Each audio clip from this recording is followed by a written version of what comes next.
Hello students, today we are going to start chapter number 1 of our second unit of English Reader textbook, and the title of our chapter is The Girl on the Train. This is the last chapter of our May syllabus, okay? So let's begin reading. I was traveling by train to Dehradun. मैं train से Dehradun travelling कर रहा था. It was a first class compartment and up to Rampur. जिस compartment में बैठा था मैं, रामपुर तक का ये पहला कंपार्टमेंट था. कंपार्टमेंट मीन्स बॉक्स जिसके अंदर वो बैठा हुआ था. I was alone in it. मैं इसमें अकेला ही था. Then a girl got on. तब उसमें एक लड़की आती है. The couple seeing her off were probably her parents.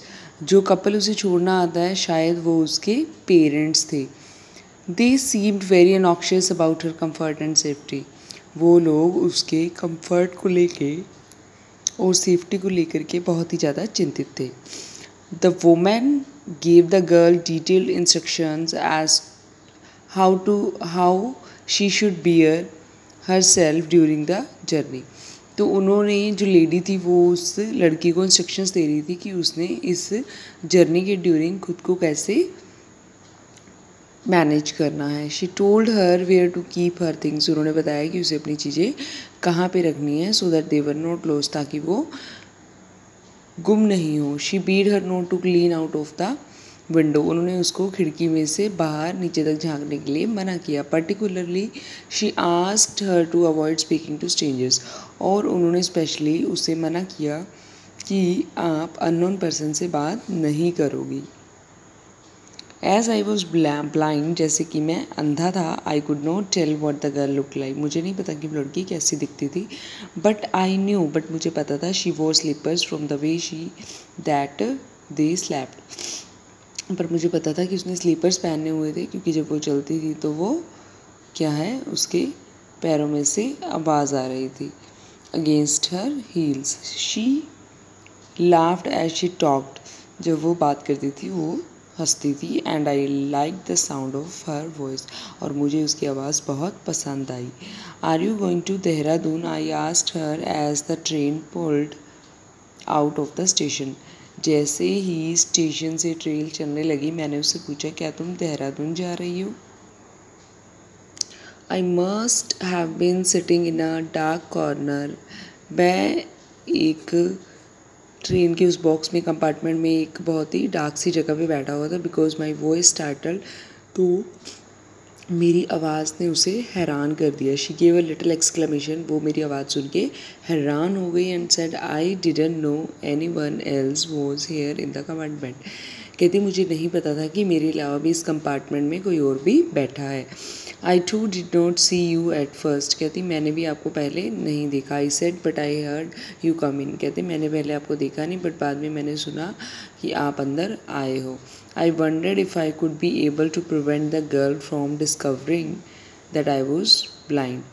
तो कहता कि मैं हैरान हो गया कि मैं कामयाब हो गया इस चीज़ में कि मैंने लड़की को ये पता नहीं लगने दिया कि मैं ब्लाइंड हूँ. मीन्स लड़की को नहीं पता चला कि मैं ब्लाइंड हूँ. I thought to myself. मैंने खुद सोचा, if I keep to my seat she won't perhaps know of it. कहता है कि अगर मैं अपनी सीट पे ही बैठा रहता हूँ और बात करता हूँ तो शायद उसे इस चीज़ के बारे में पता नहीं चलेगा. I am getting down at Saharanpur. मैं सहारनपुर उतर जाऊँगी. The girl said. लड़की ने कहा. My aunt shall come to receive me at the station. मेरी आंट मुझे स्टेशन से रिसीव करेंगे. Where are you going? तुम कहाँ जा रहे हो? To Dehradun and then to Mussoorie. I replied. तो मैंने कहा कि पहले मैं देहरादून जाऊँगा और उसके बाद में मैं मंसूरी जाऊँगा. Oh lucky you exclaim the girl. तो लड़की ने हैरान हो के कहा कि तुम बहुत लकी हो. I wish I too were going to Mussoorie. तो लड़की कहती है कि मुझे माउंटेन्स बहुत पसंद है. आई विश कि मैं भी मंसूरी जा पाती, स्पेशली इन अक्टूबर. स्पेशली अक्टूबर में वहाँ जाने का स्नैरियो कुछ और होता है. Yes this is the best time. हाँ ये बहुत ही अच्छा टाइम होता है. I said. मैंने कहा. रिकॉलिंग माई मेमरीज. मैं अपने उन दिनों को याद कर रहा था. व्हेन आई कुड सी, जब मैं ये सब देख सकता था। The hills are covered with beautiful wild flowers, जो हिल्स होती हैं वो वाइट कलर के फ्लावर, ब्यूटीफुल सुंदर फ्लावर्स के साथ में कवर होती हैं।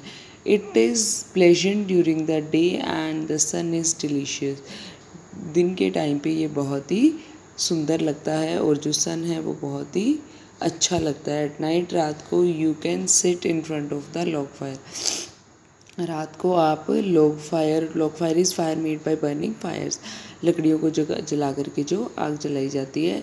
तो कहते कि रात को आप लॉग फायर जला करके उसके आगे बैठ सकते हो and drink a little brandy, और आप ब्रांडी पी सकते हो। She didn't say anything in reply, उसने रिप्लाई में कुछ नहीं कहा। फॉर क्वाइट अ वाइल, और कुछ देर के लिए, देयर वॉज अ साइलेंस, कुछ देर के लिए वहाँ पे एकदम साइलेंस हो गई। I wondered if my words had offended her, तो मुझे लगा कि कहीं उसे मैंने जो भी बोला है कहीं उसे किसी बात पे गुस्सा तो नहीं आ गया। Perhaps she was thinking of me as a romantic fool, कि शायद वो मेरे बारे में सोच रही होगी, शायद वो मेरे बारे में ऐसा सोच रही है कि मैं एक रोमांटिक फूल हूँ, रोमांटिक मूर्ख हूँ। Then I made a mistake, what is it like outside, I asked, तब मैंने एक गलती की। What is it like outside, मतलब कि ये बाहर कैसा दिख रहा है, आस्ट, मैंने उससे पूछा। This question did not surprise her, तो ये क्वेश्चन ने उसे सरप्राइज़ नहीं किया। Had she notice that I could not see, तो क्या उसने ये चीज़ नोटिस की कि मैंने उससे ये पूछा कि बाहर कैसा दिख रहा है, कि क्या मैं देख नहीं सकता, क्या मैं ब्लाइंड हूँ, क्या उसे इस चीज़ के बारे में पता लग गया। But I felt reassured when she asked quite naturally, why don't you look out of the window, तो मैं उस टाइम पे बिल्कुल श्योर हो गया, पक्का हो गया कि जब उसने मुझसे नॉर्मली पूछा कि तुम खुद ही विंडो में से बाहर क्यों नहीं देख लेते। आई मूव्ड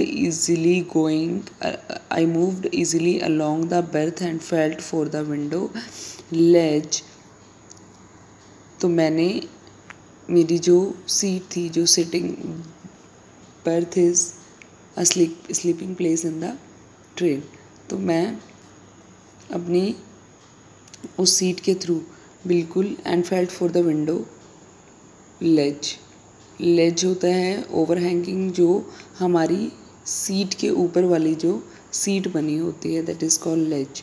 तो the window was open, window open थी एंड आई फेस्ड इट, और मैंने उसे देखा। आई made a pretence of show studying the landscape, तो मैंने शो ऑफ किया, मैंने दिखावा किया कि मैं विंडो से बाहर देख रहा हूँ। इन माई माइंड्स आई, मेरी दिमाग की आंखों में, I could see the telegraph post flashing by, तो मेरे दिमाग की आंखों में तो मैं जो टेलीग्राफ पोस्ट थे वो मूव होते हुए देख रहा था। हैव यू नोटिस्ड, क्या तुमने नोटिस किया। आई सेड विद कॉन्फिडेंस, मैंने कॉन्फिडेंस से कहा, that the tree seem to be moving while we seem to be still, कहते कि मैंने उसे बड़ा कॉन्फिडेंटली कहा कि देखा तुमने, ट्री, जो पेड़ हैं वो हमारे साथ साथ चल रहे हैं, हालांकि ये एक ही जगह पे स्थिर हैं। That's always happen, she said, तो उसने कहा ये अक्सर होता है। I turn from the window and faced the girl, मैंने विंडो की तरफ टर्न किया और लड़की की तरफ देखा। फॉर अ वाइल, कुछ देर के लिए, वी सेट इन साइलेंस, हम साइलेंस में बैठ गए। You have an interesting face, तुम्हारा फेस बहुत ही इंटरेस्टिंग है। आई कमेंटेड, मैंने कमेंट किया। I was becoming quite daring, अब मैं बहुत ही हिम्मत वाला हो गया था। But it was a safe remark, but ये बहुत ही एक सेफ सा कमेंट था। Few girls would mind anything said in their praise, कुछ लड़कियों को अगर प्रेज में कहा जाए तो वो माइंड कर जाती हैं, बुरा मान जाती हैं। शी लाफ्ड प्लेजेंटली, वो बहुत ही खुशी से हंसी। It was a clear ringing laugh, ये बहुत ही क्लियर सी एक हंसी थी। It's nice to be told that, बहुत खुशी हुई ये जानकर। She said, I am so tired of people, उसने कहा कि that said by telling me that I have a pretty face, मैं थक गई हूँ उन लोगों को जान जान के जो मुझे कहते हैं कि तुम्हारा फेस बहुत ही सुंदर है। So you do have a pretty face, तो इसका मतलब तुम्हारा एक फेस सुंदर। I said to myself, मैंने खुद को कहा। एंड देन आई सेड, और तब मैंने कहा aloud, well an interesting face can be a pretty face too, कि एक इंटरेस्टिंग फेस एक प्रिटी फेस हो सकता है। For today We will read up to here only. Tomorrow we will read the remaining part. Okay, thank you.